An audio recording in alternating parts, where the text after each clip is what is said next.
This past week, I watched the newest Spider-Man movie with Tom Holland, and it was a really good movie. I'm a huge fan of Spider-Man as a superhero because of what he represents, which is that normal people can see themselves in him. That when Spider-Man is not fighting bad guys like the absolute badass he is, and is instead living the Peter Parker side of his life, he's struggling with very human problems. And so for a Spider-Man film, I thoroughly enjoyed it. I thought, as usual, the acting was great. It was cool to see the Punisher in action because I haven't watched any of Daredevil or wherever else he's appeared in. And it was also interesting to see how the directors were going to resolve Peter coming to terms with the fact that he has to live with his friends in his memory while they've forgotten him, and he no longer has his relationship with MJ, who Zendaya plays really well. It's very funny that his wife is the one who tells him in the film that she doesn't love him or doesn't even know him, and Tom Holland did a really great job at showcasing the hurt on Peter Parker's face, even though they are literally married. And I gotta be honest, even though I'm not into following celebrities and gossip at all, they seem really great together. Like, both down to earth, on the same page, and not into the nasty Hollywood shit that goes on behind the scenes. But the point of this video is not to fangirl over a couple. What I wanted to discuss today was an idea presented in the movie. Without spoiling the plot, there was a theme that arose during the film about special people, being a special person. Like I said, without spoiling, a certain someone in the film refers to Peter Parker as a special person. And it's because he's a special person that he may find himself alone at times, or without many friends. He's special because he's been given a great responsibility that he has to do his best to fulfill. And that while there are other special people out in the world as well, they will be hard to find. While this idea makes sense in a superhero film because they literally have superpowers, in real life, this idea is actually very dangerous. We are not special. None of us are. However, we are unique. And I will clarify what that difference is and why it's actually really important. But first, let's break down why none of us are special. I truly believe that nobody in this world is special. Because if we allow ourselves to be convinced that there are special people in this world, or that we ourselves are special for XYZ reasons, this leads to a belief that we deserve special treatment, special privileges, whether consciously or subconsciously. That on the hierarchy of existence, we have transcended normal human beings. That special people don't have to abide by laws, rules, or expectations that we ought to have for each other, such as being polite or treating each other with respect and not infringing on each other's rights.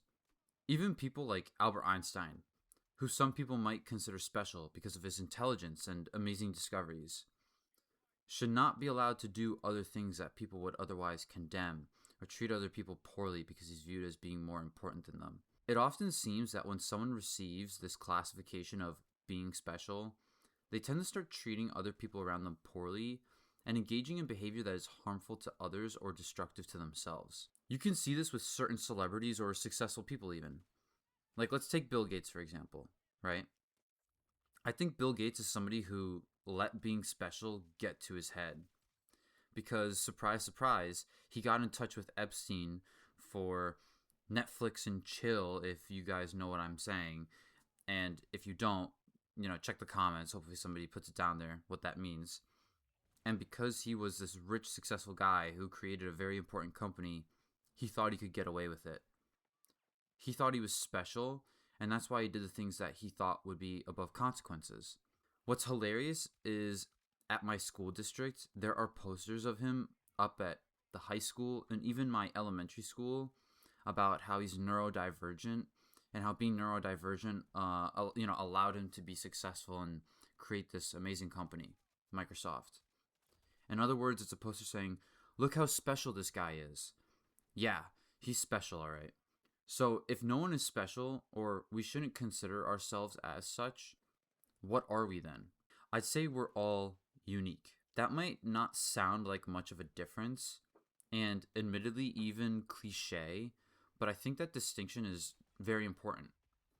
Unique means that we can acknowledge our own strengths and weaknesses and what makes us individually different from everyone else. Being unique means that you can recognize that your impact on this life is different from everybody else's. And that if, for example, you were replaced with someone else, no matter how similar they are to you, it just wouldn't be the same. Let's take a friend group, for example, because you are unique, and without being in the friend group, the dynamic wouldn't be the same. And same for the other friends that you have. Have you ever noticed that when you're with your boys hanging out and some of them aren't available, so you sub in some other people or a few other people for hanging out, and even though it's a good time, it's not necessarily the same as the OG squad being together. That's uniqueness. And not that there's anything wrong with subbing peeps out, because you can still have a good time and appreciate those people as well, but it just doesn't hit the same. I think anyone who has that kind of experience before would be able to relate, but it just doesn't hit the same. Plus, when you think about it, there will literally never be another you in existence ever again. Your two parents are unique individuals whose DNA will never be the same as anybody else's, who came together to make you, and in other words, a new set of unique DNA. Even if you have a twin or you found a different individual who looked just like you, the way you think, your opinions, interests, skills, life experiences, etc., are all going to be different. The only way we'd be able to change this is if we literally created a way to copy people and clone them in a lab, and who knows what that would lead to. Definitely not something we should pursue, I would say. But my point is, you are unique, and you're unique in your strengths and weaknesses, your life experiences, the way your brain works, right? And that's all amazing. Take ownership and be confident in who you are as a person. Everyone has a place in the world with their uniqueness. Yes, no one is special, but without you being alive, the world is not the same.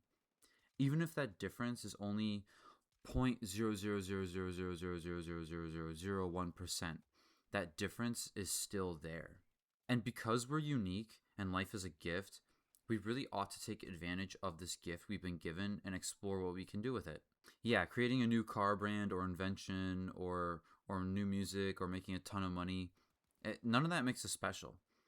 But it's our uniqueness that allows us to achieve something that matters to us and affects other people and the world. There's that Steve Jobs quote that said, you can poke the world and something will come out the other end, right? Something along those lines. When we consider the fact that your existence is literally like 1 in a trillion chance, not 1 in a trillion, 1 in 400 trillion chance of happening, we should feel obligated to take advantage of that and live life to the fullest. Which is why this doomer content and doomer perspective is so corrosive to society and, my fellow Gen Z and younger people as well, right? We're being lied to and convinced to have zero gratitude for being alive and to not appreciate how lucky we are for just existing on this earth. Yeah, there are a lot of problems. Yeah, things look kind of fucked. And yeah, none of us are honestly that special, and we're all going to die someday. But we are unique, and we should live our life to the fullest, taking full advantage of that fact. Because why not? I really hope I inspired somebody today to be proud of who they are and take charge of their life with this today. If you enjoyed this video, please like and consider subscribing. I truly appreciate it. Otherwise, I hope you have a good rest of your week. Peace, and until next time.